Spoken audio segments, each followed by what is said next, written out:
إن الحمد لله نحمده ونستعينه ونستغفره ونعوذ بالله من شرور أنفسنا ومن سيئات أعمالنا من يهده الله فلا مضل له ومن يضلل فلا هادي له وأشهد أن لا إله إلا الله وحده لا شريك له وأشهد أن محمدا عبده ورسوله يا أيها الذين آمنوا اتقوا الله حق تقاته ولا تموتن إلا وأنتم مسلمون يا أيها الناس اتقوا ربكم الذي خلقكم من نفس واحدة وخلق منها زوجها وبث منهما رجالا كثيرا ونساء واتقوا الله الذي تساءلون به والأرحام إن الله كان عليكم رقيبا يا أيها الذين آمنوا اتقوا الله وقولوا قولا سديدا يصلح لكم أعمالكم ويغفر لكم ذنوبكم ومن يطع الله ورسوله فقد فاز فوزا عظيما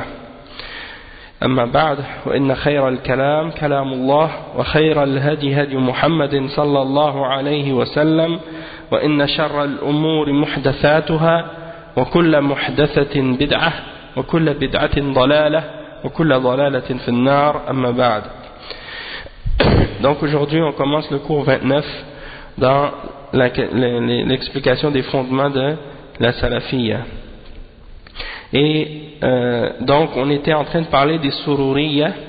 Pourquoi? Parce qu'on a parlé de Muhammad Zayn Abidin Surur, puis on a parlé un peu de ça. Donc le cheikh, lorsqu'il est rendu, on était arrivé au cinquième personnage dans l'explication. On a parlé en premier de Hassan al-Banna, ensuite de Sayyid Qutb, ensuite de Al-Mawdoudi, ensuite de Muhammad Qutb, le frère de Sayyid Qutb. Ensuite on a parlé de Muhammad Zayn Abidin Surur, puis on a donné une petite explication des distinctions qui existent entre les sururiyya puis la salafiyya, pour faire comprendre clairement quelles sont les divergences et les différences. Mais on n'a pas donné d'exemple des paroles de Muhammad Surur à ce sujet-là. Donc ça, on va y revenir, Inch'Allah. Le Cheikh il dit وَسَيَأْتِي الْكَلَامُ عَنْهُ. Donc ça, on va y revenir avec les paroles de Muhammad Surur qui montrent la réalité de son manhaj dans ses livres. Et ensuite, le sixième personnage qui est mentionné parmi les têtes des Hizbiyin à notre époque et des gens de Bid'a, c'est Abdurrahman Abdul Khaliq. Abdurrahman Abdul Khaliq, c'est le sixième.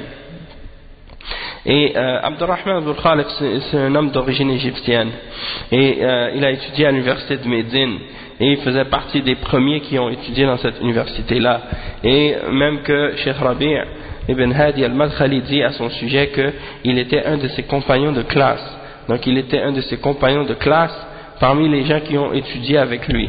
Et qu'est-ce qui est arrivé par la suite, c'est qu'il est parti au Koweït et puis qu'il a commencé à rentrer dans des choses qui sont contraires au manhaj, commencé à critiquer les ulama avec qui il a étudié et commencé à également appeler à des idées comme par exemple de rentrer dans la démocratie, dans les parlements, des trucs comme ça. Puis il y a beaucoup d'autres choses encore. Vous allez voir des exemples de ça dans les paroles que le cheikh il a mentionnées de ses livres.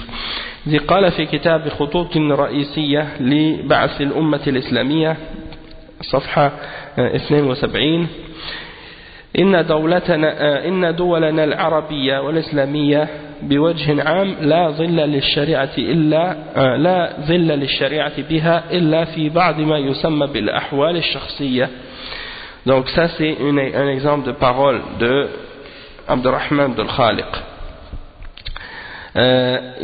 Donc il fait partie donc de ceux qui appellent à qu'est-ce qu'on appelle souvent al-Hakimiyya, ceux qui appellent à al-Hakimiyya, Tawhid al-Hakimiyya, et qui se concentrent sur ces questions pour faire des fitan sur le takfir des dirigeants, puis sur la question la question de la politique. Donc il parle ici dans son livre les lignes principales pour faire revivre la Ummah islamique. À la page 72, il dit que nos pays arabes et islamiques, de façon générale, il n'y a aucune ombre de la charia dedans. Il n'y a aucune ombre de la charia dans nos pays musulmans et dans nos pays arabes, excepté dans certaines choses qu'on appelle comme par exemple les codes civils, excepté dans ce qu'on appelle les codes civils ou les codes de statut personnel. Donc ça c'est un exemple de généralisation de sa part, de dire qu'il n'y a pas d'ombre de la charia dans les pays arabes, dans les pays islamiques. Ça c'est une généralisation qui est fausse, puisque il y a l'Arabie Saoudite qui applique la charia, et on ne peut pas dire donc qu'il n'y a pas d'ombre de la charia dans nos pays musulmans. Il y a ensuite un autre exemple. Il dit وقال في نفس الكتاب صفحة 76 ساخرا من علماء السنة والتوحيد واليوم للأسف نملك شيوخا يفهمون قشور الإسلام على مستوى عصور قديمة وما قيمة عالم بالشريعة لو دعي إلى نداء الجهاد وحمل السلاح يقول ليس هذا من شأن رجال الشريعة إننا نستطيع فقط الفتوى في الحلال والحرام والحيض والنفاس والطلاق. Yani, subhanallah, c'est la façon comment il dénigre les ulama et comment il se moque d'eux. Il dit par exemple, aujourd'hui, malheureusement, on possède uniquement des shuyukh qui comprennent juste les aspects extérieurs de l'islam, yani, par rapport au de façon qui correspond aux époques anciennes, selon les comparables aux époques anciennes.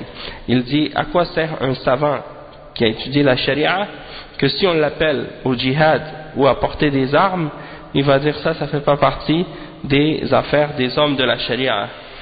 Nous on est seulement capable de faire des fatwas dans le halal et dans le haram, et dans ce qui est licite et qu'est-ce qui est illicite, dans les menstruations et les écoulements après l'accouchement, ou bien au sujet du divorce. Donc il se moque des savants de cette façon, comme si en voulant dire que les savants ils prennent pas les armes, puis ils font juste des fatwas dans ces questions-là. Donc pour lui ça c'est un blâme pour les ulama. D'accord? Donc ça c'est la façon dont on sait que les gens de bid'a, c'est comme ça qu'ils attaquent les ulama. Et une des caractéristiques des gens de bid'a, c'est qu'ils se moquent ou qu'ils insultent ou qu'ils attaquent les gens de la sunna et les ulama de la sunna. Donc il dit ensuite dans un autre magazine, dans un autre endroit, il dit قال في مجلة البعث الإسلامي في معرض كلامه عن دعوة الشيخ محمد بن عبد الوهاب رحمه الله قال ولكنها لم تعرف بالتجديد والاجتهاد لهذا سماها دكتور عمارة السلفية النصوصية يقصد بالنصوصية الحرفية في فهم النصوص وقد يكون عذر هذه الحركة أنها نشأت في مجتمع بسيط بعيد عن معترك الحضارة تغلب عليه حياة البداوة. Donc il se moque ensuite et il décrit la da'wa du cheikh Mohammed ibn Abdul Wahhab d'une manière pour le dénigrer et pour dénigrer sa da'wa dans Majallatul Ba'th al-Islami, le numéro 3 à la page 57. Lorsqu'il parle donc de la da'wa du cheikh Mohammed ibn Abdul Wahhab, il dit mais elle n'a pas été connue comme étant une da'wa de réforme et d'ijtihad. Il dit c'est pour ça que Dr Amara il l'a déclaré ou il l'a décrit en l'appelant une salafiyya nususiyya, c'est-à-dire une salafiyya qui se base uniquement sur les textes de façon littéraliste, une façon littéraliste de comprendre les textes. Ça c'est les critiques des gens de bid'a et les critiques des kuffars, comment ils critiquent la da'wa salafiyya. Après il dit et il se peut que l'excuse de ce mouvement vient du fait qu'il est né dans une société simple, loin du champ de bataille de la civilisation, et une société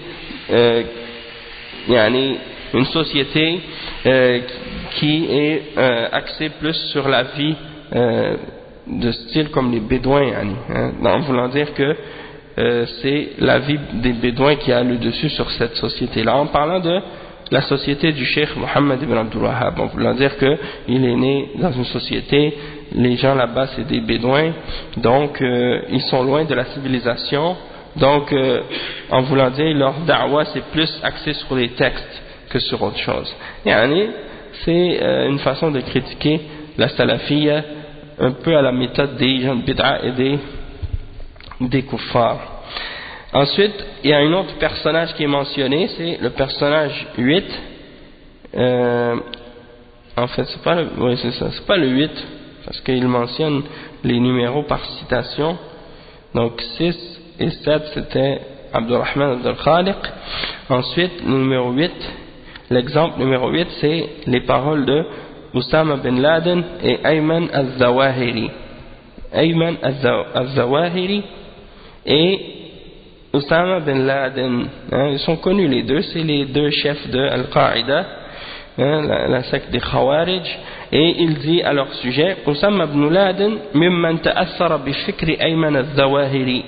Ayman al-Zawahiri, mimman ja'ala kutub Sayyid Qutb دستورا له. قال الظواهري في مجلة المجاهدين التي صدرت في أبريل عام 1995 مقال عنوانه الطريق إلى القدس يمر بالقاهرة. قال لم تفتح القدس إلا إذا حسمت المعركة في مصر والجزائر إلا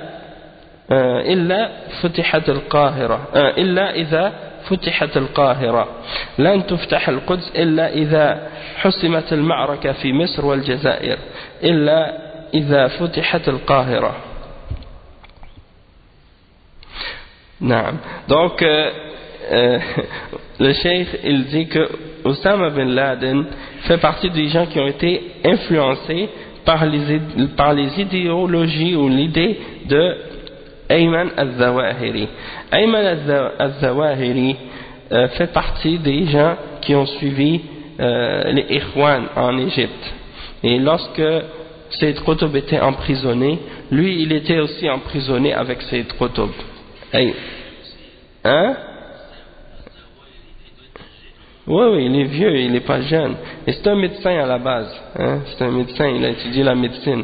Donc, il fait partie des Ikhwan, parmi les gens qui étaient avec Sayyid Qutb en prison. Et donc, si je ne me trompe pas, c'est ça. Et ensuite, il dit donc que Oussama bin Laden a été influencé par celui-ci. Et Ayman al-Zawahiri, il a pris comme ses idées, ses bases, son fondement ou sa constitution pour ses idées, c'est les livres de Sayyid Qutb qui sont ses fondements et sa base.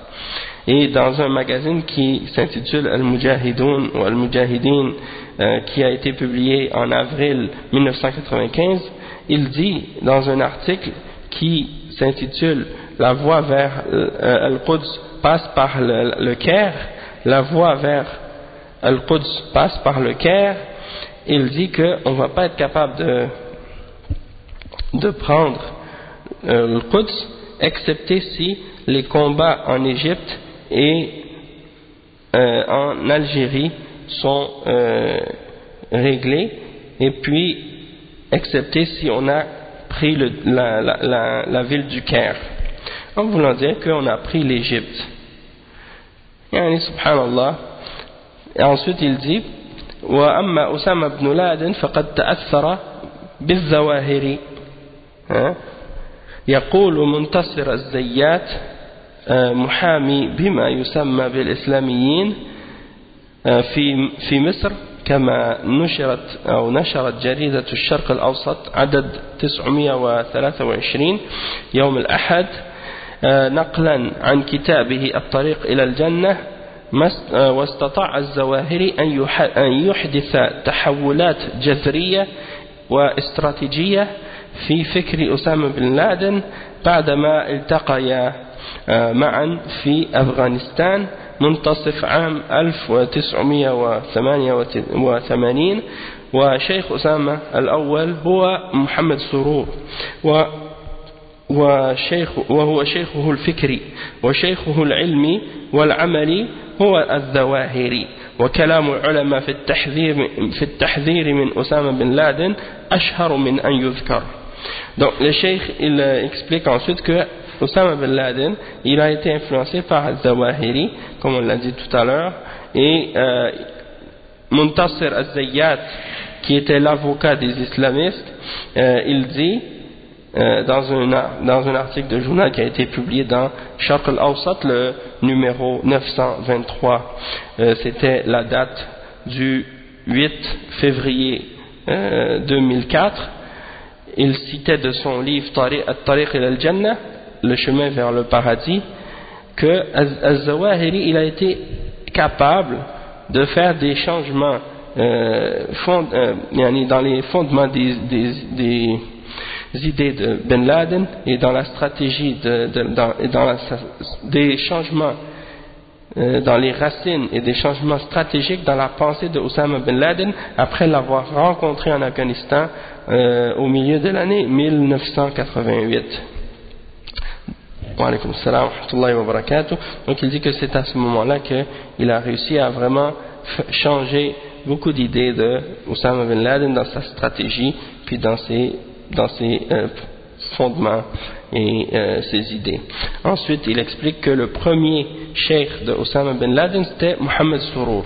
C'était lui son premier cheikh, celui dont on a parlé tout à l'heure. Puis c'est lui qui est son cheikh dans ses idées, puis son cheikh dans la science ou bien dans l'application c'est Ayman al-Zawahiri. Et le cheikh il complète il termine en disant que les paroles des ulama au sujet de l'avertissement, des mises en garde contre Osama bin Laden sont très célèbres, hein? Donc c'est presque pas nécessaire de les mentionner puisque elles sont très connues. Ensuite, donc ça fait partie des paroles à ce sujet-là. Ok, et il faut, par exemple, qu'est-ce qu'on a dit à propos d'Abdurrahman al-Khaliq avant? Il y a un livre il n'y a pas un seul livre, mais même deux livres qui ont été écrits par Cheikh Rabi' pour réfuter Abdurrahman al-Khaliq. Par exemple, un livre qui s'appelle Jama'atun la Jama'at, hein? Jama'atun la Jama'at, c'est-à-dire une seule jama'a et non pas plusieurs. Parce que Abdurrahman al-Khaliq fait partie des gens qui défendent le multipartisme et la multiplicité des groupes islamiques, hein, et il défend les groupes qui existent actuellement comme les Ikhwan, Tabligh et autres. Donc il supporte ces divisions là, et donc Cheikh Rabi' il lui a écrit un livre pour le réfuter à ce sujet là. Puis il a écrit un autre livre également pour le réfuter, j'ai oublié le titre, mais c'est un livre dans lequel il réfute Abdurrahman al-Khaliq aussi. Et il y a eu des réfutations, de nombreuses réfutations contre lui sur plusieurs points. Aussi, bon, en ce qui concerne Osama bin Laden, vous savez que parfois les takfiriyin et les hizbiyin et les sururi, ils vont parfois ramener des paroles anciennes de certains ulama, comme des paroles de Cheikh Ibn Uthaymin ou d'autres qui avaient dit du bien à l'époque de Osama bin Laden, et ça c'était avant que le cheikh peut-être soit au courant de la réalité de cet individu là, parce que par la suite les choses sont apparues et Cheikh Mohammed ibn Uthaymin il a mis en garde contre les gens de cette catégorie là comme Al-Mas'ari et d'autres, et aussi Cheikh Ibn Baz il a mis en garde contre Osama bin Laden bien avant le 11 septembre, et la même chose pour Cheikh Muqbil Ibn Hadi al-Wadi'i, il a mis en garde contre Osama bin Laden, et d'autres parmi les ulama aussi ont mis en garde contre bin Laden avant le 11 septembre. Donc c'était pas seulement relié au 11 septembre que les ulama avaient mis en garde contre Osama bin Laden, mais c'était déjà auparavant qu'il avait des déviations puis des égarements dans son manhaj et dans sa compréhension de l'islam. De toute façon, Osama bin Laden c'est pas quelqu'un qui fait partie des ulama, et c'est pas quelqu'un qui fait partie non plus des tullab ilm. Osama bin Laden n'est pas connu comme étant un talib ilm ni comme un alim, et pourtant les khawarij, les takfiriyin à notre époque, ils l'ont pris comme un savant, ils le considèrent comme un savant. Et la preuve de ça, c'est que j'ai rencontré certains parmi ces gens-là à Montréal qui ont ces idées, et quand je leur ai posé la question qui sont les ulama, parce que je voyais qu'ils insultaient les grands ulama comme Cheikh Ibn Baz et d'autres, il les rabaissait puis il parlait contre eux. Alors je lui ai demandé qui sont les ulama dans ce cas, et il m'a cité Osama bin Laden. Alors j'ai compris que pour ces gens-là, Osama bin Laden est un savant, alors qu'en réalité c'est un jahil. Il n'a pas étudié le ilm avec les ulama. Je ne fais pas partie des tullab ilm ni des ulama. D'accord? Donc ça c'est très important. Et ensuite, le cheikh il parle maintenant de al-jama'at al-sururiyya. Et là il va citer les paroles des ulama au sujet de la sururiyya de façon plus détaillée. Et ça c'est comme je disais dans les cours précédents, les exemples des réfutations des ulama au sujet de Muhammad Zain Abidin Surur et de ceux qui suivent sa tendance. Et on sait qu'à Montréal il y a la mosquée Sunna, comme on l'avait dit plusieurs fois, qui représente la tendance de ce groupe-là, et qui ont toujours mis de l'avant le magazine qui était publié par Zain Abidin Surur, justement, qu'on appelle As-Sunna, son magazine qui s'appelait As-Sunna, et un autre magazine aussi qui s'appelait Al-Bayan. C'était des exemples de ce qu'il propageait, et il faisait la publicité pour ce magazine-là dans leur mosquée, alors qu'il n'y avait aucune autre mosquée à Montréal à cette époque-là qui connaissait même ce magazine-là. Donc les Sururi, ils ont travaillé là-dessus. Et il paraît qu'au tout début, il était correct. Au tout début, ce magazine, quand il est sorti, il était bon. Il parlait de la sunna, puis des choses de ce genre. Puis que, par la suite, il a commencé à changer vers une orientation politique. Puis, de plus en plus, on a vu apparaître des paroles et des idées d'extrémisme et de paroles contre les dirigeants, et ainsi de suite. C'est là qu'on a vu que cet individu-là était dévié. Donc le cheikh il dit كلما تباعد الزمان كثرت الطوائف وتوافرت الأفكار الدخيلة على الإسلام. ومن الخطورة بمكان أن بعض هذه الدعوات تدعي السلفية، مما جعل كثيرا من الشباب يختار بهذه الدعوات، ومن هذه الدعوات أو من هذه الجماعات السرورية. قال الشيخ أحمد النجمي: ومن ولائد الإخوانية السرورية والقطبية، وهما فرقتان أو حزبان انفصل من الإخوانيين. فالسرورية تنسب إلى محمد سرور زين عابدين الذي هو الآن مقيم في مدينة لندن ويصدر مجلة السنة، وهذه الفرقة تسمى السرورية بقطع النظر عن كونه هو الذي سماها بهذا الاسم، أو هي سمت نفسها أو سماها بعض القادة فيها. Donc il explique que premièrement, plus qu'on s'éloigne du temps et de l'époque du prophète sallallahu alayhi wa sallam, et plus que le nombre des groupes augmente, et plus que les idées plus que les idées commencent à se propager parmi les idées qui se sont introduites dans l'islam, qui se sont infiltrées dans l'islam. Et il dit que c'est très dangereux, et surtout lorsque certains de ces groupes-là essaient de se dire salafi. Ça c'est quelque chose qui peut tromper beaucoup de jeunes par ces idées-là. Wa alaykum salam wa rahmatullahi wa barakatuh. Le cheikh il dit donc que parmi ces différents groupes qui peuvent tromper les jeunes, il y a As-Sururiyya. Et le cheikh Ahmed al-Najmi a dit à propos de ce groupe, et je vais vous lire par exemple des exemples de qu'est-ce que j'ai traduit dans le livre que j'avais traduit du cheikh al-Wassabi, dans l'introduction, que j'avais traduit des paroles du cheikh Cheikh Ahmed al-Najmi dans son livre Al-Mawrid al-Uzb al-Zulal au sujet des Ikhwan, il dit que parmi les enfants de la secte des Ikhwan al-Muslimin, on compte la secte des Sururiya et la secte des Qutbiyya. Ce sont deux sectes qui se sont séparées de la secte des Ikhwan, et la secte des Sururiya tient son nom de Muhammad Surur ibn Naif Zayn al-Abidin, qui est présentement à Londres et qui publie un magazine qui se nomme As-Sunnah. D'accord? Donc ça c'est ce que le Cheikh Ahmed al-Najmi a donné comme introduction. Naam. D'accord, donc ça c'est qu'est-ce qu'il a dit comme introduction, puis après il mentionne les paroles de Zayn al-Abidin Surur lui-même, qui décrit ce groupe et qui explique et qui mentionne comment il a eu son cheminement. Donc Zayn al-Abidin Surur, il explique qu'il a passé 10 années dans le groupe des Ikhwan, puis qu'il avait constaté il est rentré dans la secte des Ikhwan depuis l'âge de 10 ans, c'est ça qu'il dit, puis que par la suite il a constaté dans cette secte ou dans la secte des Ikhwan plusieurs contradictions, plusieurs erreurs, et le fait que certains d'entre les membres de ce groupe-là ont différentes formes de aqida et différents manahij.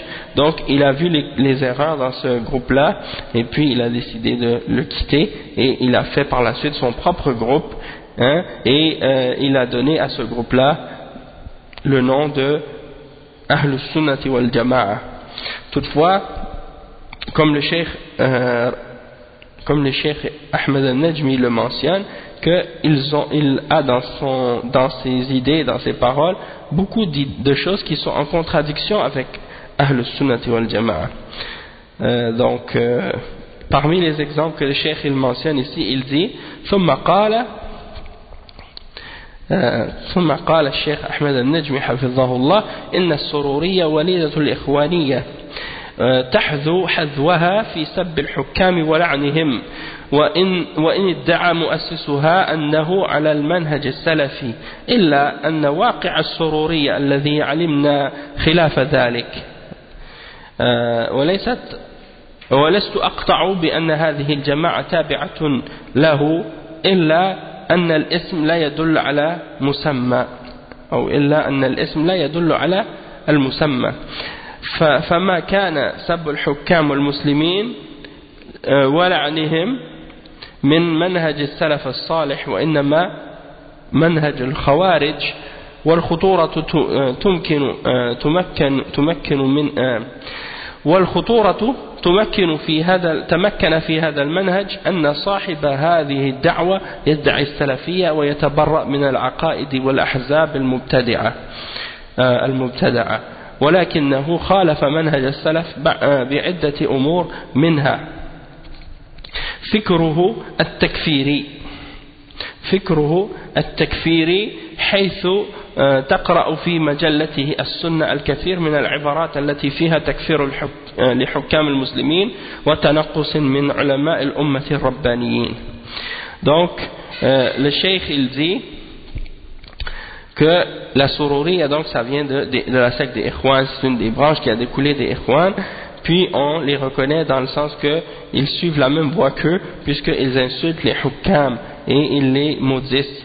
Et même si le fondateur de ce groupe prétend être sur le manhaj salafi, sauf qu'on voit que dans la Sururiya il y a des choses qui sont en contradiction avec la voie des salafs. Et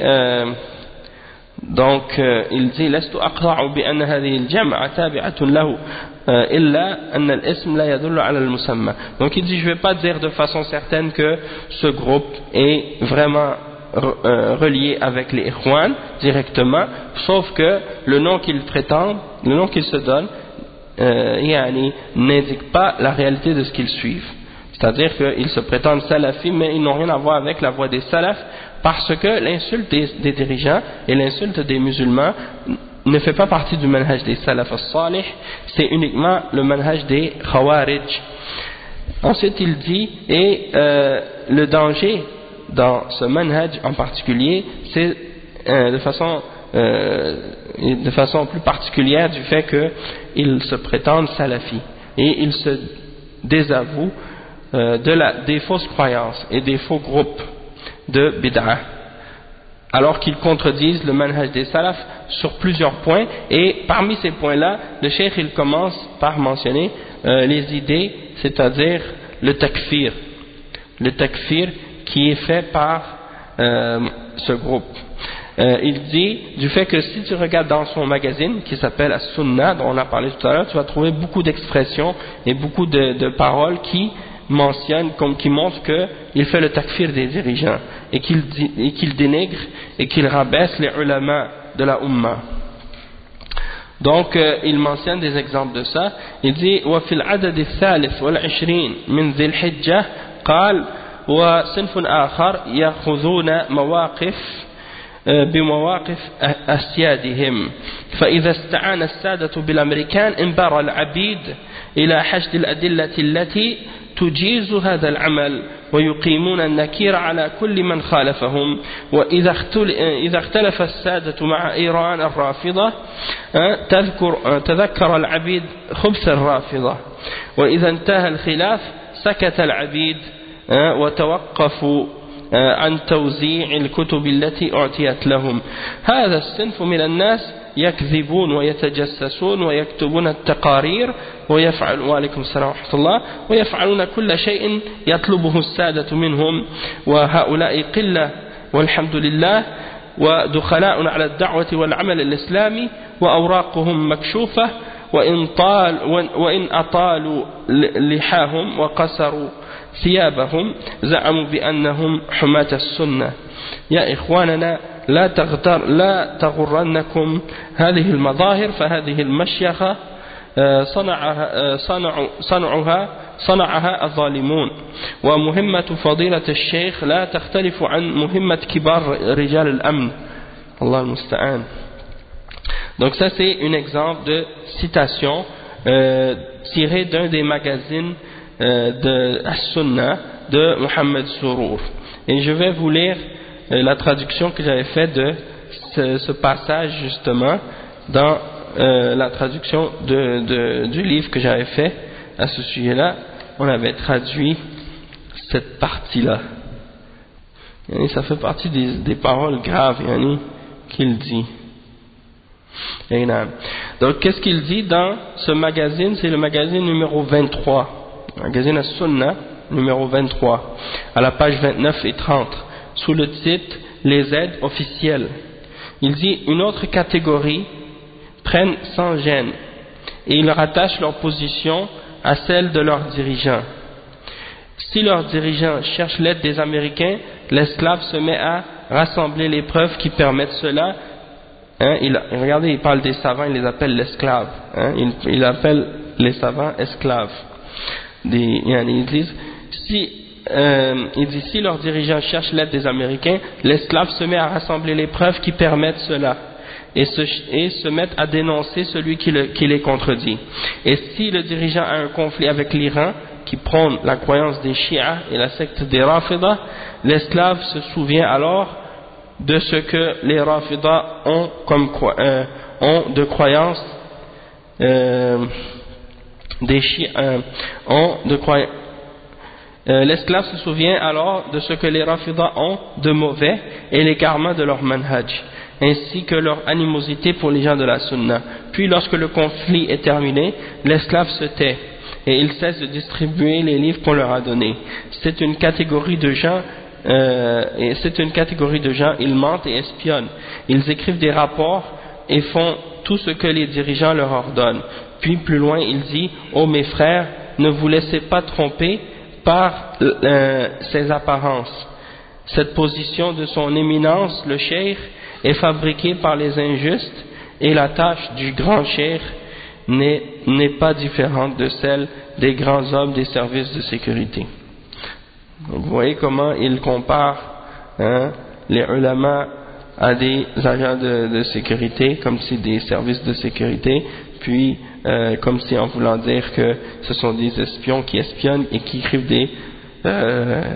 des rapports sur les gens, ainsi de suite. Et dans le passage qu'on a lu, la traduction ici dans le livre n'était pas mentionnée, mais ici il le mentionne dans le livre en arabe. Il dit ceux-là sont des intrus dans la da'wah. Il dit ceux-là sont des intrus dans la da'wah et dans le travail islamique, et leurs feuilles sont dévoilées, et même s'ils laissent pousser leur barbe et qu'ils raccourcissent leurs vêtements, et qu'ils prétendent qu'ils sont les défenseurs de la sunna. Donc ça c'est qu'est-ce qu'il dit avant de dire ne vous laissez pas tromper par ces apparences. Donc ça c'est des exemples de qu'est-ce qu'il dit dans ses livres. Ensuite, un autre exemple de ça, et ça vous allez voir encore, c'est encore plus clair dans le takfir qu'il fait. Comment ouais, ça c'est Mohamed Sourour qui dit ça. En tout cas, je ne le retrouve pas dedans, mais c'est pas grave, on va aller le traduire directement dans le livre. Il dit ثم يقول في نفس المجلة العدد السادس والعشرين تحت عنوان المستبدون والعبيد للعبودية طبقات هرمية. الطبقة الأولى رئيس الولايات المتحدة جورج بوش. الطبقة الثانية وهي طبقة الحكام في البلاد العربية، وهؤلاء يعتقدون أن نفعهم وضرهم بيد بوش، ولهذا هم يحجون إليه ويقدمون له القرابين والنذور. والطبقة الثالثة حاشية الحكام العرب من الوزراء ووكلاء الوزراء وقادة الجيوش والمستشارين، وهؤلاء ينافقون لأسيادهم ويزينون لهم كل باطل دون حياء ولا خجل. والطبقة الرابعة والخامسة والسادسة كبار الموظفين.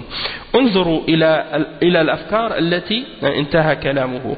انظروا إلى الأفكار التي يتكلم بها محمد سرور، حيث لم يستثني من حكمه التكفير أحدا حتى العلماء. وهذه هي عقيدة الخوارج الجدد الذين لبسوا ثوب السلفية زورا وبهتانا. وكان السلف يقولون إذا رأيت الرجل يطعن بأهل الحديث فاعلم أنه صاحب بدعة فكيف بمن يكفرهم. Donc le cheikh il explique ici, il dit, regardez ce que dit Mohamed Sourour dans le magazine numéro 26, dans le numéro 26 de l'année 1413, sous le titre Les dictateurs et les esclaves. Et il dit donc que l'esclavage elle a des degrés comme une pyramide. Il y a le premier étage qui est le chef le président des États-Unis, George Bush. C'est lui qui est à la tête de la pyramide. Après, la deuxième, c'est les dirigeants arabes, des pays arabes. Et eux, regardez ce qu'il dit. Et il dit, eux croient que le bien et le mal vient de la main de Bush, que c'est lui qui profite ou qui nuit. Oui, c'était autant de Bush, mais c'est que regardez comment il parle des dirigeants et comment il parle des savants de l'islam par la suite. Donc il dit que ceux-là ils font donc premièrement ils attribuent aux dirigeants musulmans qu'ils croient en George Bush, que c'est lui qui profite et qui nuit comme Allah. Donc c'est comme s'ils les accusent de shirk et de croire que Bush c'est Dieu, hein? Comme si on voulait dire qu'il a le pouvoir de nuire ou de profiter, hein? Alors que c'est Allah seulement qui peut nuire et profiter. Donc il est en train d'accuser les dirigeants de faire le shirk en adorant George Bush. Alors que ça c'est une grave accusation. Deuxièmement, qu'est-ce qu'il dit ensuite? Et ensuite c'est pour ça qu'ils font le hajj vers lui et qu'ils lui donnent en sacrifice des animaux, hein? Ils lui donnent des sacrifices et ils lui font des vœux. Donc comme s'ils faisaient des actes d'adoration pour George Bush, hein? Alors que ça c'est des fausses accusations. Premièrement c'est pas vrai, et c'est même de les accuser de faire des actes d'adoration envers un dirigeant américain qui est même pas musulman, déjà même les musulmans qui vivent dans les pays musulmans, ils font même pas d'actes d'adoration pour leurs dirigeants. Même s'ils le font parfois, certains d'entre les gens qui adorent les tombes par exemple, ils vont faire ça pour les morts. Ils vont faire ça pour des morts, ils vont aller à la tombe d'un saint, puis ils vont offrir des actes d'adoration pour le mort, ils vont sacrifier des animaux pour le mort, mais ils vont pas faire ça pour le dirigeant. Alors lui, qu'est-ce qu'il est en train de dire? Il est en train de dire que ces dirigeants-là, eux, ils vont aux États-Unis, ils adorent le dirigeant, ils font le hajj là-bas, puis des choses de ce genre. C'est des paroles graves. Ensuite, il dit qu'il y a un autre étage en dessous, c'est les gens qui sont autour du dirigeant, c'est-à-dire les ministres et comme les ministres, les députés, les trucs comme ça, ou les chefs de l'armée et les conseillers politiques, ainsi de suite. Ils disent que ceux-là sont des hypocrites qui font tout pour leur embellir le faux qu'ils font sans aucune gêne. Et ensuite, il y a le 5e étage, 4e étage, 5e étage, 6e étage, qui sont les hauts fonctionnaires. Ça, c'est la fin de la parole. Après, le cheikh, il dit, regardez les idées que mentionne Mohamed Surur. Il n'a fait aucune exception dans son verdict de takfir. Il n'a exclu aucun d'entre les ulama. Et ça, c'est l'aqida des Khawarij. Les nouveaux Khawarij à notre époque, les néo-Khawarij, qui se sont donné l'habit de Salafi et qui se prétendent Salafi alors qu'ils n'ont rien à voir avec la Salafiyya. Et les Salafs disaient, si tu vois quelqu'un insulter les gens du hadith, c'est-à-dire les gens d'Ahlul Hadith, les Salafs, les gens qui suivent la voie des Salafs, sache que ce sont des gens de bid'ah. Si tu vois des gens qui insultent les ulama parmi les gens de hadith, sache que ce sont des gens de bid'ah. Alors, si c'est le cas pour celui qui les insulte, que dire de celui qui les déclare kuffar? C'est encore plus grave. Donc celui qui déclare les dirigeants et les ulama de kuffar, c'est clair que ce sont des gens de bid'ah et ce sont des khawarij. Le cheikh, il mentionne d'autres exemples encore. Il dit ويصف كتب العقيدة بالجفاء حيث قال في كتابه منهج الأنبياء نظرت في كتب العقيدة أنها كتبت في غير عصرنا وكانت حلولا لقضايا ومشكلات العصر التي كتبت فيه ومن ثم فكتب العقيدة فيها كثير من الجفاف لأنها نصوص وأحكام ولهذا أعرض الشباب عنها وزهدوا فيها أو زهدوا بها. فأجاب الشيخ ابن باز على هذا الكلام بقوله هذا غلط عظيم. كتب العقيدة الصحيح أنها ليست جفاء. قال الله قال رسول الله فإذا كان يصف الكتاب والسنة بأنها جفاء فهذه ردة عن الإسلام وهذه عبارة سقيمة ووخيفة وخبيثة فهذه عبارة سقيمة وخبيثة والكتاب الذي فيه هذا الكلام يجب تمزيقه ولا يجوز بيعه. Qu'est-ce qu'il dit Mohamed Surur? Il dit que j'ai vu les livres de Aqidah et j'ai vu qu'ils étaient écrits pour une autre époque. Ce n'était pas un des livres qui sont écrits pour notre époque. Parce qu'ils ne renferment pas les réponses aux problèmes de notre époque. Parce qu'elles n'ont pas été écrites pour notre époque. Puis après il dit et donc les livres de Aqidah, il y a beaucoup de sécheresse dedans. Parce que ce sont des textes et des règles. Et donc à cause de ça les jeunes s'en sont détournés. Et ils se sont éloignés de ces livres-là. Donc Cheikh Ibn Baz il a parlé de cette citation de Mohamed Surur dans son livre Manhajul Anbiya Et il a dit, ça c'est une grave erreur. Qu'est-ce qu'il dit? Parce que les livres de Aqidah ne sont pas sèches. Hein? On n'a pas le droit de dire que ce sont des livres qui sont sèches.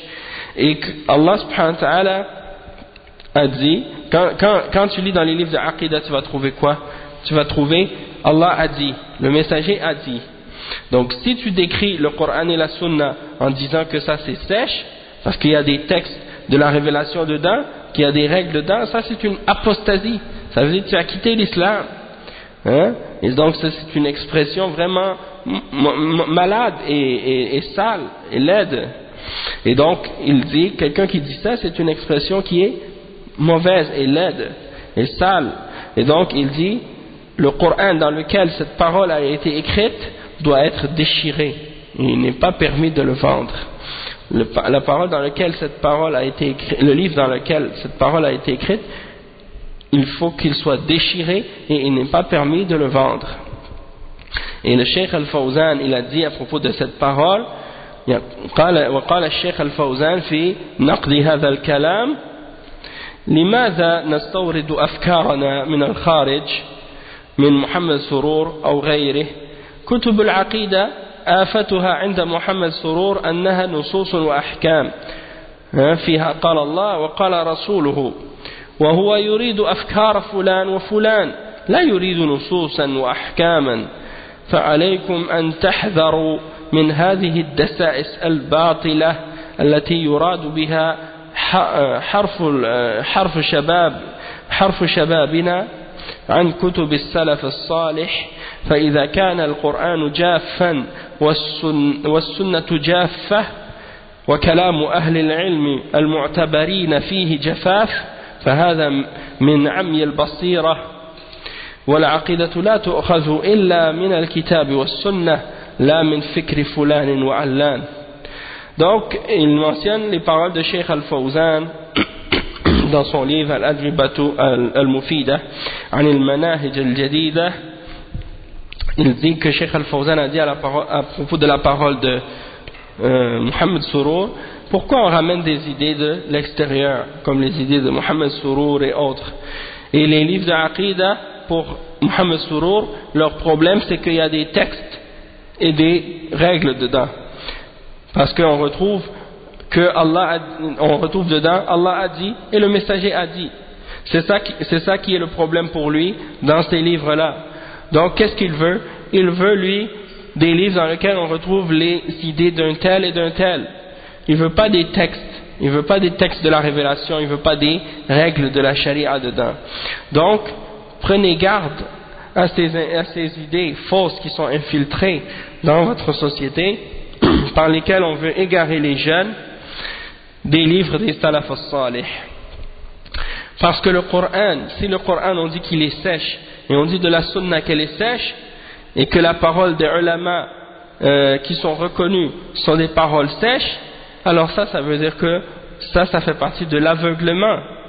Et donc la aqidah, le cheikh il dit, la aqidah on ne doit l'apprendre que du livre, c'est-à-dire du Coran et de la sunna, et non pas des idées d'un tel ou d'un tel. Donc ça répond à la parole de Mohamed Surur lorsqu'il a parlé à ce sujet-là. Et ce livre-là, le livre de Mohamed Surur, Manhajul Anbiya, il était disponible dans leur mosquée à Montréal. Et ces magazines-là, ils étaient disponibles à Montréal dans leur mosquée. Et personne n'a jamais condamné ces choses-là. Au contraire, ils en faisaient la promotion et ils incitaient les gens à lire ce genre de magazines. Hein?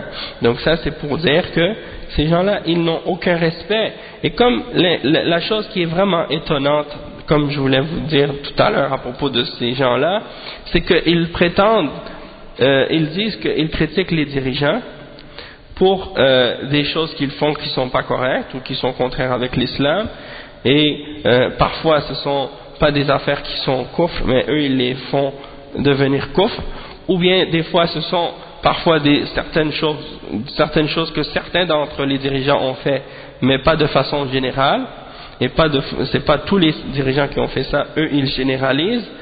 De toute façon, qu'est-ce qui est étrange avec ces gens-là, c'est qu'il y a des gens qui ont fait des choses pires que ce que ces gens-là accusent les dirigeants d'avoir fait, et pourtant eux ils ne disent rien alors contre ce que ces gens-là ont dit ou ont fait, et au contraire ils les défendent, hein?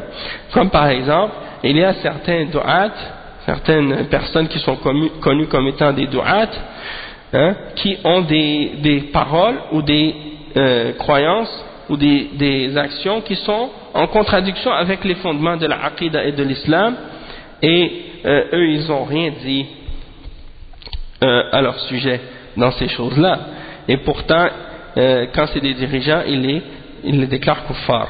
Donc ça c'est quelque chose d'étrange. Regardez, il dit dans le livre le Cheikh l'imam al-Wassabi, le point numéro 2, il dit ce qu'il dit au sujet des savants de la aqida, qu'ils sont les esclaves de l'esclave de l'esclave de l'esclave, et leur dernier maître est un chrétien. Ça c'est qu'est-ce qu'il a dit, qu'est-ce qu'il a dit, il a dit faites attention à ceux qui parlent du tawhid alors qu'ils sont l'esclave de l'esclave de l'esclave de l'esclave, et leur dernier maître est un chrétien, hein? Ça c'est les paroles de Mohammed Surur. Et aussi il dit à leur sujet qu'ils sont des menteurs, des hypocrites et des espions, hein? Wa alaykum salam wa rahmatullahi wa barakatuh.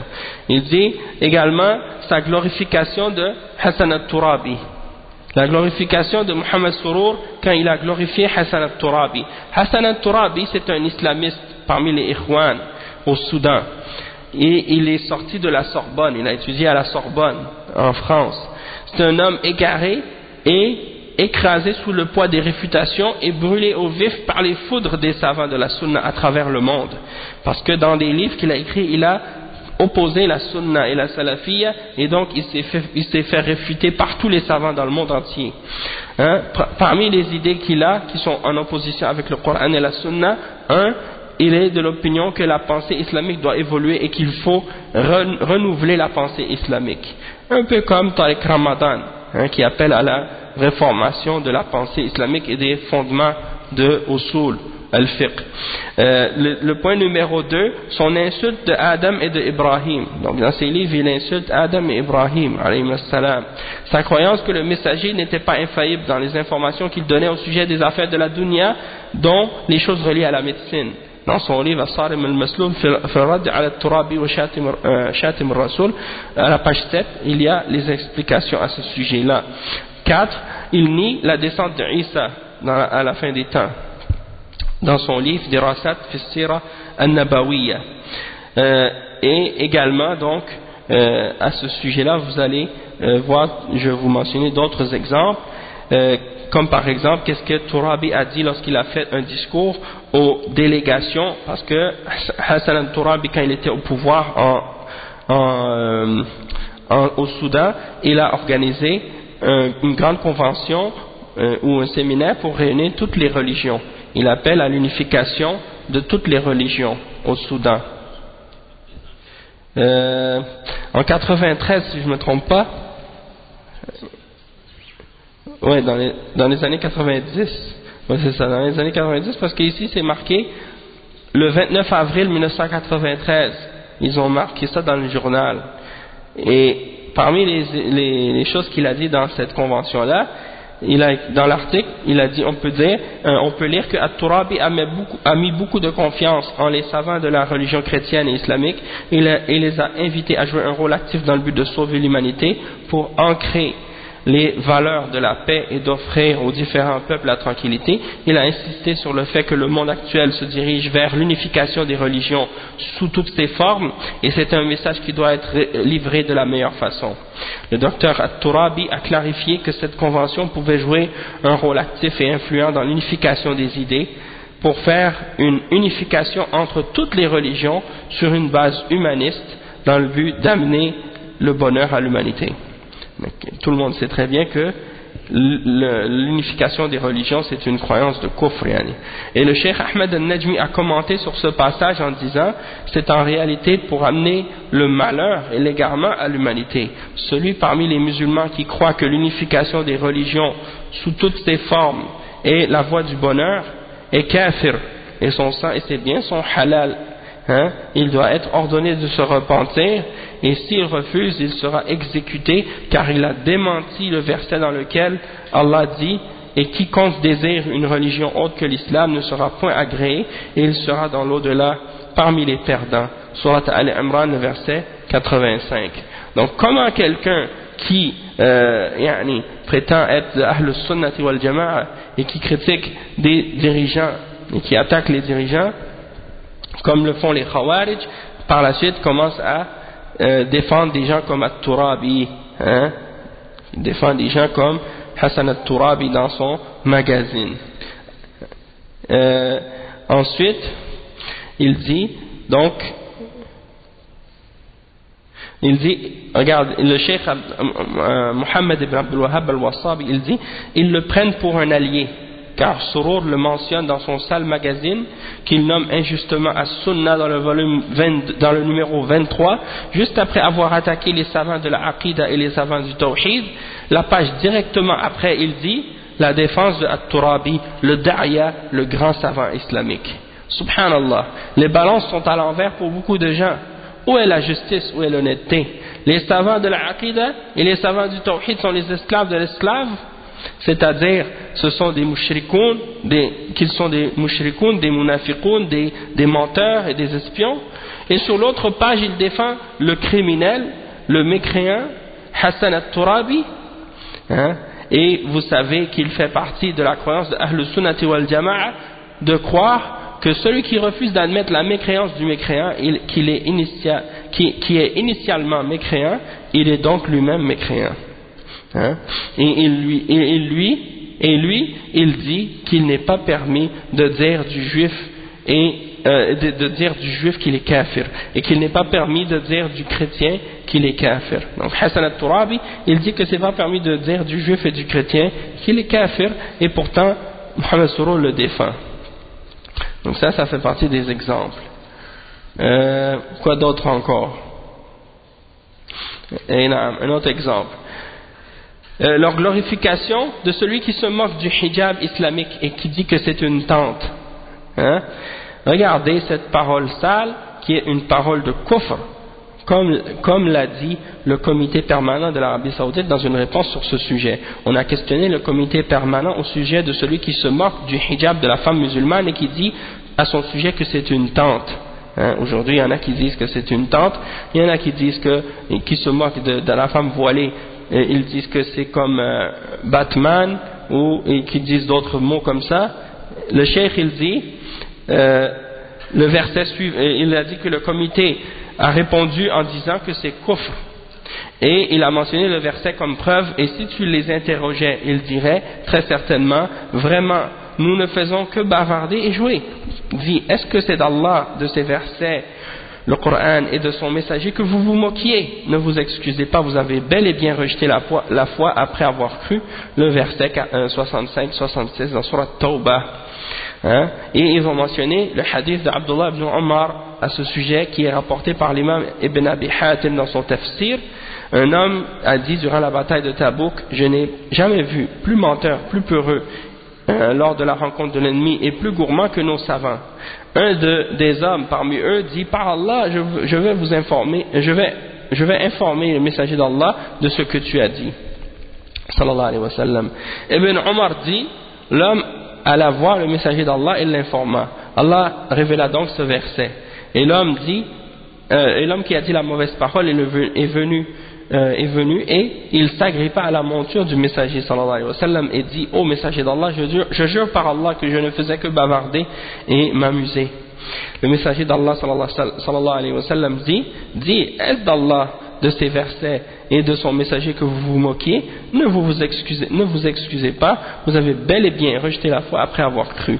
Le comité de fatwa, le comité permanent a dit ensuite, Allah a fait de sa moquerie des croyants une moquerie d'Allah. Allah a fait de sa moquerie des croyants une moquerie d'Allah, de ses signes et de son messager. C'est-à-dire qu'il ne s'est pas moqué d'Allah et de ses signes et de son messager. Il s'est uniquement moqué des savants. Malgré cela, Allah l'a déclaré mécréant après avoir eu la foi, et Allah a fait que de se moquer des croyants est équivalent à se moquer d'Allah et de ses signes et de son messager. Celui qui se moque du hijab de la femme musulmane et qui dit cette mauvaise parole est considéré par les Sururi comme étant un savant éminent et un grand da'ya islamique, et s'il insulte la religion, ce n'est pas grave. Hein? S'il insulte la religion, ce n'est pas grave. C'est qui a dit cette parole, qui a traité le voile de tente, hein? Le cheikh il a mentionné à la fin de la conférence que celui qui a dit cette parole est Muhammad al-Ghazali dans son livre Mustaqbal al-Islam Kharija Ardina wa Kayfa Nufakkiru Fihi, qui signifie l'avenir de l'islam en dehors de sa terre, hein, en dehors des terres de l'islam, et comment nous y pensons. Il se moque du hijab et il dit cela fait partie de l'idéologie des poubelles. Hein? Voir son attaque du niqab et comment il le décrit comme étant une forme qui a l'apparence d'un démon. Shabha mithlu as-samt al-ifrit, il dit. Samt al-ifrit. Et il dit voici le livre de Othman Abdus Salam Nuh al-Tariq ila Jama'at, voir le livre Othman Abdus Salam Nuh al-Tariq ila Jama'at al-Umm. Et le Cheikh Al-Albani a été questionné au sujet de Al-Ghazali et il a décrété qu'il était dans l'égarement dans sa cassette A'da as-Sunnah, et il a clarifié son manhaj dans Sifat Salat à la page 62. Donc ça c'est des exemples de Muhammad Surur qui défend des individus comme Muhammad Al-Ghazali et Hassan Al-Turabi, hein, qui disent des paroles comme ça, hein, comme le cheikh il dit. Hein? Lui c'est un éminent, il dit qu'il est un éminent savant, un grand da'ya, et d'un autre côté, quand c'est le cheikh Muqbil ou le cheikh Al-Fawzan ou le cheikh Ahmed Al-Najmi ou le cheikh Rabi' ou le cheikh Al-Uthaymin, ainsi que d'autres savants du tawhid, ils disent ceux-là ils ne valent rien pour eux, parce qu'ils appellent au tawhid et à la aqida, Allahul Musta'an. Hein? Et donc il y a plein d'autres exemples de ces choses-là dans le livre en question. Si vous voulez avoir d'autres exemples de ça, retournez au livre que j'ai traduit du cheikh Muhammad ibn Abdul Wahhab al-Wassabi, 20 points contre la secte des Sururiya, et vous allez trouver plein d'explications et de détails à ce sujet. Donc ça c'est pour montrer la contradiction de Muhammad Surur et de ceux qui le suivent. Hein? Subhanallah. Donc ça c'est pas permis de porter des vêtements qui ont un signe de Bouddha dessus, ou bien en plus si c'est marqué True Religion, ça veut dire vraie religion, et si c'est le Bouddha qui est dessus, ça c'est clair que c'est pas la vraie religion, et en plus ça coûte cher. Donc si tu dis que ça c'est clair que si quelqu'un porte ça c'est pas correct, quelqu'un doit cesser de porter ce genre de choses. Mais c'est pour dire, juste pour clarifier, parce que les Sururi, les Takfiri, tous ces gens-là, ils ramènent par exemple ces genres de photos, ces genres d'images. Ils disent, ah regardez, tel dirigeant, il avait une médaille dans son cou en forme de croix, donc ça veut dire qu'il est kafir, il était avec la reine d'Angleterre, il était avec le président, un tel et un tel, ça veut dire qu'il est kafir. Montrez-moi la parole des savants qui dit que celui qui a fait ça, il est kafir, s'il le porte juste comme ça parce qu'on lui a mis après qu'il la jette. Est-ce que tu vas dire que lui il est kafir? De faire le takfir de cet individu-là, ça demande des preuves, hein, ça demande des preuves, c'est pas juste parce que tu l'as vu, on lui a mis une médaille, automatiquement tu dis qu'il est kafir comme ça, c'est exagéré. Hein. Donc, c'est ça fait partie des exemples. Ah, ok. Ensuite, il parle de la da'wa hizbiyya de Muhammad Surur, et qu'il appelle au fait d'établir des groupes et de mettre sur chacun de ces groupes-là différents dirigeants et responsables et des chefs. Il approuve de la hizbiyya. Donc il dit ad-da'watu ila al-hizbiyya wal-imara walakin bi thawbin jadidin kama bayyana dhalika fi majallatihi. En passant, en plus, le roi Fahd il est décédé maintenant, donc de ramener ces exemples-là, subhanallah, c'est à chaque fois qu'ils essaient de chercher des défauts, des erreurs dans les dirigeants pour essayer de faire le takfir des dirigeants, alors que ces individus-là qu'ils défendent eux, qui prétendent, qu'ils considèrent eux comme étant des savants de l'islam, des gens qui appellent à l'islam, qui appellent à des idées de kufr et des croyances de kufr, et qu'ils disent rien à leur sujet, ils les critiquent même pas. Donc comment ça se fait, vous défendez, on va dire à ces gens-là qui appellent à ces idées-là, parmi les sororias, à Montréal ou ailleurs, on dit comment ça se fait, vous cherchez les erreurs dans les dirigeants, et des gens les dirigeants ce ne sont pas des savants de l'islam, les dirigeants ce ne sont pas des savants de l'islam, et les dirigeants ce sont des gens ordinaires, comme le commun des musulmans. Ils ne sont pas des savants de l'islam. Donc comment ça vous les prenez eux comme des cibles et que vous les attaquez, que les critiquez, vous faites le takfir d'eux, et les gens que vous considérez comme étant des savants de l'islam, des gens qui sont des représentants de la religion, qui appellent à l'islam et qui sont supposés d'être des gens qui donnent des fatwas, qui parlent au nom d'Allah et de sa religion, qui font des choses en opposition avec les fondements même de la religion musulmane, et vous dites pas un mot contre ces choses-là, et au contraire vous les respectez encore plus, vous les défendez encore plus, et vous les excusez pour tout ce qu'ils font, même des choses de kufr et d'égarement. Donc ça c'est une contradiction de la part de ces gens-là. Ensuite, le cheikh donc il dit justement ici ad-da'watu ila al-hizbiyya wal-imara ولكن بثوب جديد كما بين ذلك في مجلته العدد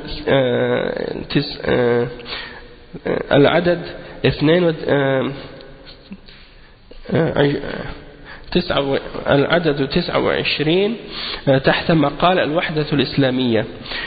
ولا يحق لأي جماعة مهما كان منهجها سليما الادعاء بأنها جماعة المسلمين، ولا يحق لأمير هذه الجماعة أن يطلب البيعة لنفسه كما كان يطلبها خلفاء المسلمين، ولكن يحق لهذا الأمير ومن حوله أن ينظموا أمورهم كمؤسسة دعوية تعمل من أجل أن يكون الدين كله لله في الأرض، ويقتضي هذا التنظيم أن يكون للمؤسسة رئيس ونائب رئيس ومسؤولون عن الأقسام والفروع وأوامر تصدر فتطاع إلا ما كان مخالفا للسنة. Donc il mentionne cet exemple pour montrer que c'est des gens qui appellent à la hizbiyya et à établir des chefs de groupe, et donc il ramène la hizbiyya mais dans un nouveau habit, dans une nouvelle apparence. Dans son magazine As-Sunnah, le numéro 29 à la page 89, sous l'article qui s'intitule l'unité islamique, il dit il est permis à tout groupe, il n'est pas permis à un groupe musulman, peu importe qu'il soit correct, de prétendre qu'il est le groupe qui représente les musulmans ou la jama'a des musulmans, et il n'est pas permis au chef de ce groupe de demander l'allégeance pour elle-même comme les khulafa, comme les successeurs des dirigeants des musulmans le demandaient.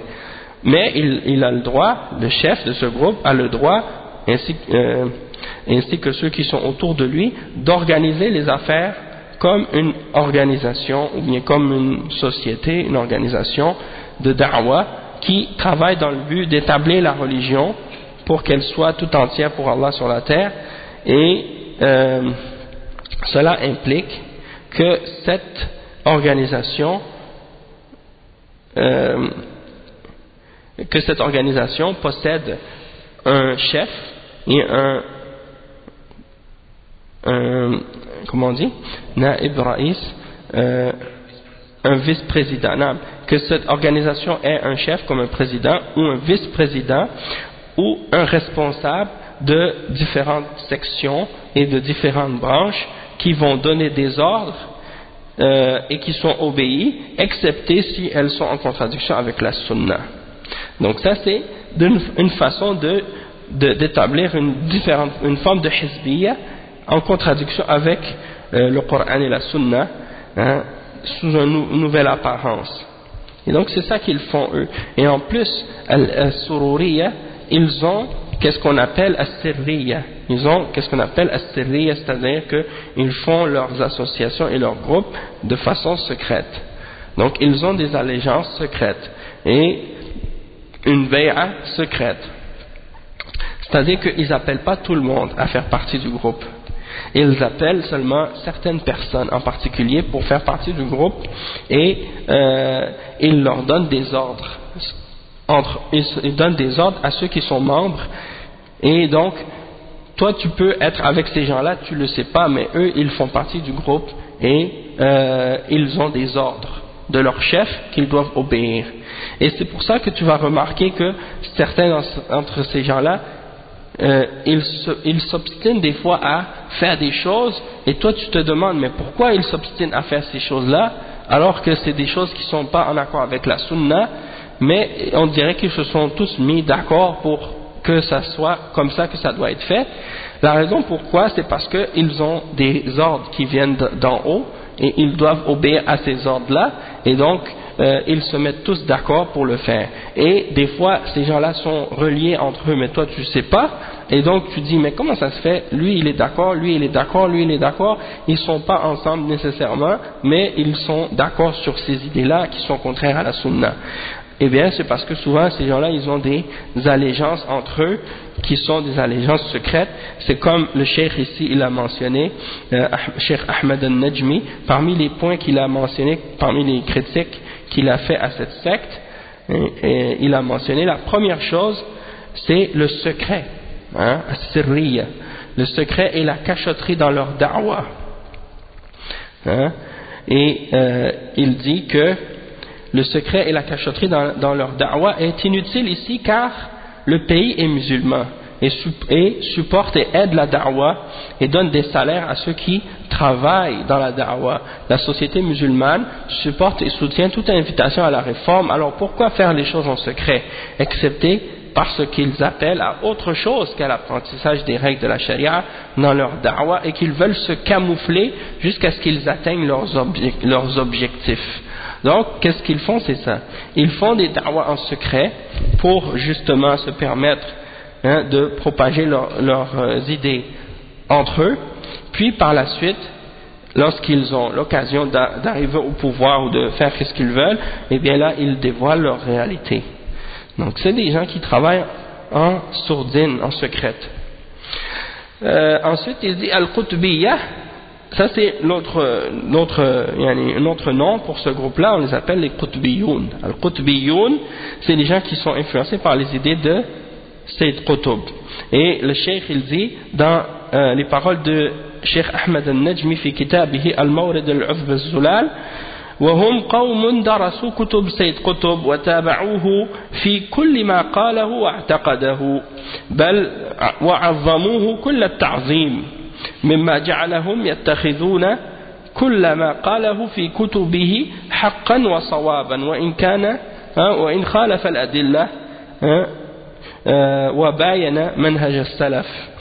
ويتضح ذلك من الثورة الكلامية والإشاعة الإعلامية التي أشاعوها ضد شيخ ربيع ابن هادي المدخلي حين رد على سيد قطب في بعض الأخطاء الاعتقادية الفظيعة وجعلوه متجنيا وظالما له ولم يحملهم الإنصاف أن يعودوا إلى الأماكن والأرقام التي أشار الشيخ إليها في كتابه.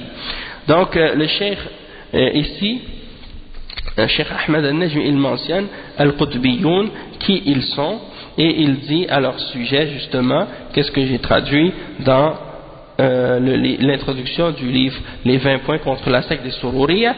Concernant les Qutbiyya, ce sont des gens qui ont étudié les livres de Sayyid Qutb et qui l'ont suivi dans tout ce qu'il dit et dans tout ce qu'il croit, et ils l'ont agrandi et ils le respectent au point de prendre tout ce qu'il dit dans ses livres comme étant vrai et correct, même si cela est en contradiction avec les preuves et opposé au manhaj des salaf. Cela est évident lorsqu'on voit la révolte et les propagandes médiatiques qu'ils ont soulevées contre le Cheikh Rabi' ibn Hadi al-Madkhali quand il a réfuté Sayyid Qutb. Quand Cheikh Rabi' a réfuté Sayyid Qutb, ils se sont tous soulevés contre le Cheikh, contre Cheikh Rabi', et ils ont tous commencé à lui faire une propagande de salissage et commencer à essayer de faire en sorte que les gens le détestent. Ils ont mis en garde contre lui et des choses de ce genre. Donc le cheikh il dit, ils ont présenté le cheikh Rabi' comme celui qui a commis un grand crime et une injustice contre Sayyid Qutb. L'honnêteté ne les a pas amenés à retourner vérifier les endroits et les numéros de pages que le cheikh Rabi' a indiqués dans son livre, comme par exemple l'insulte de Sayyid Qutb envers le prophète Moussa alayhi salam, et ses attaques contre le khalifa Othman radiyallahu anhu, et le fait qu'il a fait tomber son khilafa du reste des khulafa ar-rashidin, en disant que le khilafa de Othman était un trou entre eux. De même que ses atteintes envers les sahaba, son ignorance du tawhid al-uluhiyya et le fait qu'il suivait la secte des Asha'ira dans la déformation du sens des attributs divins et dans ses positions incorrectes sur plusieurs autres questions reliées à la croyance et bien d'autres choses. Allahul Musta'an. Donc ça c'est des exemples de la réalité des Qutbiyoun. Moussa alayhi salam, il a dit à propos de Moussa que c'est un rajulun asabiyul mizaj. Attends, on l'avait lu justement au dernier cours.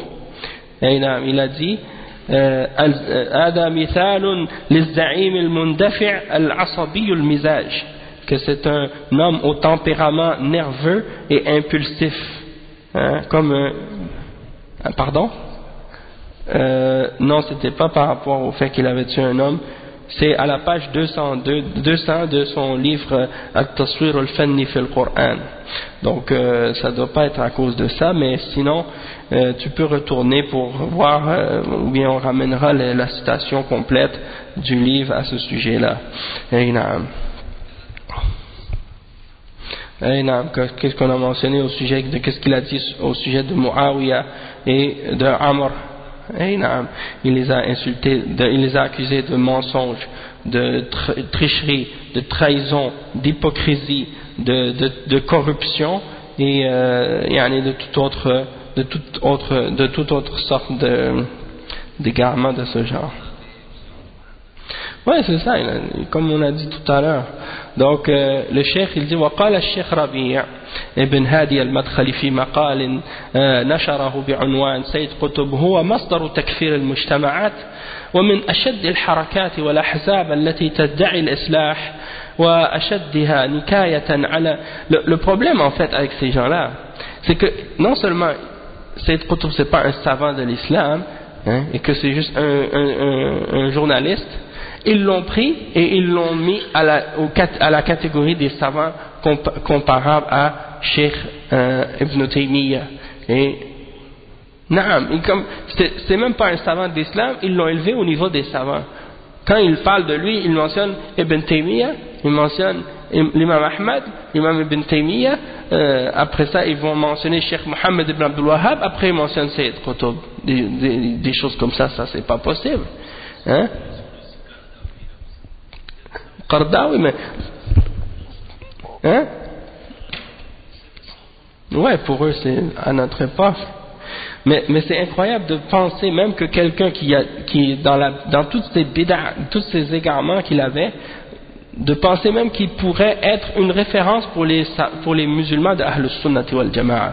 Donc qu'est-ce qui est grave avec la question de Sayyid Qutb en particulier, c'est que les gens de Ahlus Sunnati wal Jama'a à la base, ils ne respectent et ils n'aiment que les ulama de Ahlus Sunnati wal Jama'a. Wa alaykum salam wa rahmatullahi wa barakatuh. Donc ils ne respectent et ils n'aiment que les gens de la Sunna, que les gens de Ahlus Sunna. Les gens de Bid'a, ils les écoutent pas et ils ne se réfèrent pas aux gens de Bid'a. Mais qu'est-ce qui est étonnant avec l'histoire de Sayyid Qutb à cette époque-là, c'est que c'est comme si c'est quelqu'un qu'on a introduit parmi les références des salafis, alors qu'il n'a rien à voir avec les salafis. C'est comme si on a des références en tant que musulmans, en tant que salafis, on sait qui sont les ulama de la sunna depuis l'époque du prophète sallallahu alayhi wa sallam, des sahaba, des tabi'in, des tabi'in, des imams de Ahlus Sunna wal Jama'a et ceux qui sont venus par la suite parmi les grands imams des salafs et les grands ulama qui ont défendu la sunna. Puis parmi eux on introduit un intrus, Sayyid Qutb, qui est même pas un savant de l'islam, qui est un journaliste, qui a toutes les déviations que tu peux imaginer, il les a en lui, hein, et on le présente comme étant un des réformateurs de l'islam au XXe siècle. Alors là, personne ne dit rien. Personne ne dit rien. Parce que les ulama, ils ne lisent pas ces livres. Comme j'ai expliqué déjà, les ulama, ils ne lisent pas ces livres. Parce qu'ils ont rien d'autre ils ont bien d'autres choses à faire que de lire les livres de cet individu-là, qui n'est pas un savant. Donc, les ulama ne savent pas quelle erreur il y a dans ces livres. Ils ne savent pas les égarements qu'il y a dans ces livres. Mais ceux qui aiment Sayyid Qutb vont voir des ulama et ils vont lui lire des passages qui sont corrects pour que les ulama disent qu'il est bon. Mais ils ne vont pas leur lire les passages qui sont les erreurs et les égarements. Alors quand les savants vont entendre les paroles qui sont bien, ils écoutent ça et disent « Ah, mais oui, ça c'est un bon tafsir, c'est un bon livre. » Mais après, les gens ils prennent ces paroles-là et ils disent « Ah, mais les savants ont dit du bien de Sayyid Qutb. Les savants ont dit du bien d'un tel et d'un tel. » Alors là, maintenant, les ulama, comme c'est Cheikh Rabi et d'autres, eux, ils ont pas seulement écouté qu'est-ce qu'on a dit, ils sont allés lire ces livres. Ils les ont étudiés du début jusqu'à la fin. Et ils ont regardé et analysé et inspecté chaque parole, chaque citation, chaque explication. Et là, ils sont allés voir par la suite les ulama de Ahl Sunnah. Et ils leur ont montré ces paroles-là. Ils ont dit, qu'est-ce que vous dites, cher, de celui qui dit telle parole? Ils ont dit, ça c'est une parole d'égarement. Qu'est-ce que vous dites, cher, de celui qui insulte Moussa, alayhi salam? Ça c'est kufr, ça c'est des paroles d'égarement. Qu'est-ce que vous dites, cher, de celui qui insulte les sahaba, qui insulte Uthman ibn Affan, qui insulte Muawiyah, radiyallahu anhu, et qui insulte Amr, hein, et d'autres sahaba comme ça? Qu'est-ce que vous dites de ceux-là? Ah, ça c'est des paroles d'égarement. Et ainsi de suite, à chaque fois qu'il mentionne des exemples de qu'est-ce que Sayyid Qutb écrit dans ses livres, des citations d'égarement comme ça, ils mettent en garde contre lui. Alors là, les gens de Hizbiyya et les Qutbiyoun, ils ne peuvent plus se cacher maintenant, parce que les savants ont parlé de ces erreurs, ils ont mis en garde contre ces erreurs. Donc qu'est-ce qu'ils essaient de faire maintenant? Ils essaient de ramener maintenant des fois des anciennes paroles, des anciennes paroles de ulama qui ont parlé du bien parce qu'ils ne savaient pas les détails et les erreurs qui existaient dans les livres de la personne. Donc c'est pour ça. Ça fait partie des raisons pourquoi beaucoup de gens sont mélangés à ce sujet-là. Wa alaykum salam wa rahmatullah. Donc le cheikh il dit وقال الشيخ ربيع ابن هادي المدخلي في مقال نشره بعنوان سيد قطب هو مصدر تكفير المجتمعات ومن أشد الحركات والأحزاب التي تدعي الإصلاح وأشدها نكاية على الإسلام والمسلمين هذه الحركة السياسية التي تدعي أنها تحمل هموم الأمة وأنها تسعى لإنقاذها من الهوان والذل ولكنها مع الأسف لم تأتي البيوت من أبوابها لم تسلك طرق الإصلاح التي شرعها الله لأنبيائه ورسله من عهد نبي الله نوح عليه السلام إلى خاتم الرسل محمد صلى الله عليه وسلم ألا وهي دعوة الناس إلى توحيد الله وعبادته ومن هذه المناهج البعيدة عن منهج الأنبياء والإصلاح العقائدي والعبادي والسياسي منهج سيد قطب الذي ما زاد الناس إلا بلاء بل ودمارا فهذا المنهج يزعم أنه يدعو إلى حاكمية الله وهو يحمل في طياته الرفض لحاكمية الله في العقائد والعبادات وفي طريقة الفهم للنصوص القرآنية والنبوية ويحمل في طياته رفض الرجوع إلى الله ورسوله في قضايا الخلاف. Donc ça c'est un passage ici qui résume bien la réalité de la situation.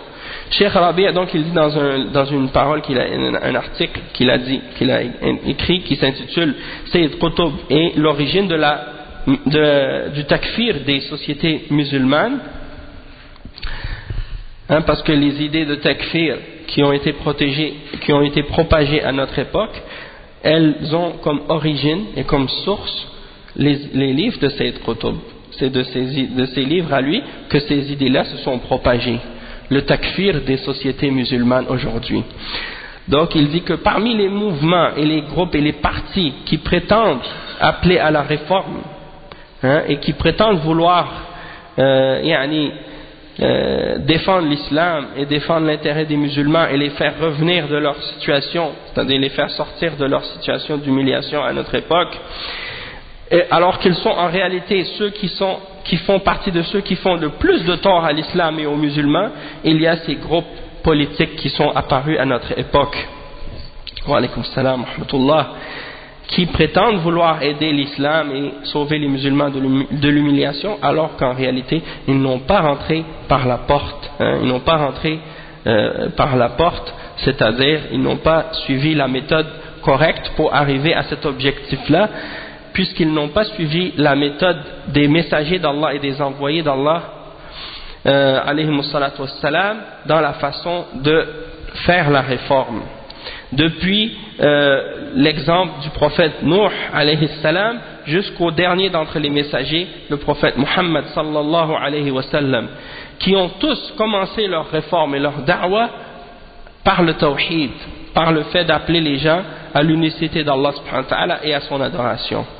Et donc parmi les méthodologies qui sont apparues aujourd'hui et qui font partie des méthodologies qui sont les plus éloignées du manhaj des prophètes et des messagers et de la réforme dans la croyance et dans l'adoration et dans la politique, il y a le manhaj de Sayyid Qutb qui reste et qui continue à être une source de destruction et de malheur dans la Ummah jusqu'à aujourd'hui, parce que c'est un manhaj qui prétend vouloir ramener les gens à qu'est-ce qu'on appelle hakimiyatullah, le fait de ramener les gens à Allah subhanahu wa ta'ala comme juge, comme étant le juge dans toute situation, dans toute question, dans tout aspect de la religion, alors qu'en réalité il refuse le jugement d'Allah subhanahu wa ta'ala dans les questions de croyance et dans les questions d'adoration et dans la façon dont on doit comprendre les textes du Coran et de la Sunna, parce que de juger par la charia d'Allah, c'est pas quelque chose qui se limite uniquement à l'application des peines dans la charia.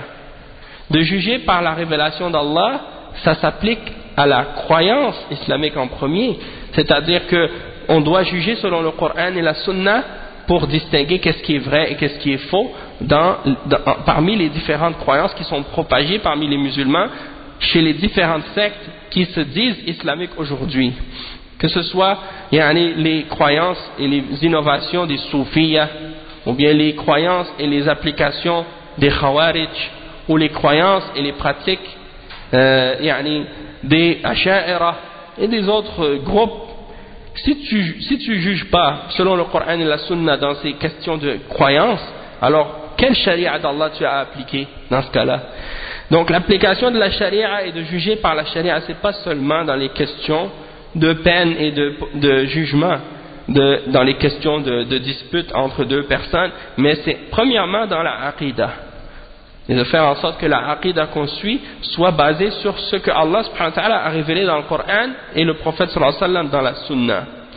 Et deuxièmement, également dans les questions d'adoration, pour trancher entre les innovations et qu'est-ce qui est réellement Sunna. Donc on va s'arrêter ici, Inch'Allah, puis on va continuer la semaine prochaine, bi'idhnillah. Le frère va faire le adhan. Subhanakallah wa bihamdik, ashhadu an la ilaha illa ant, astaghfiruka wa atubu ilayk. Barakallahu fikum wa jazakumullahu khairan. Wassalamu alaikum wa rahmatullahi wa barakatuh.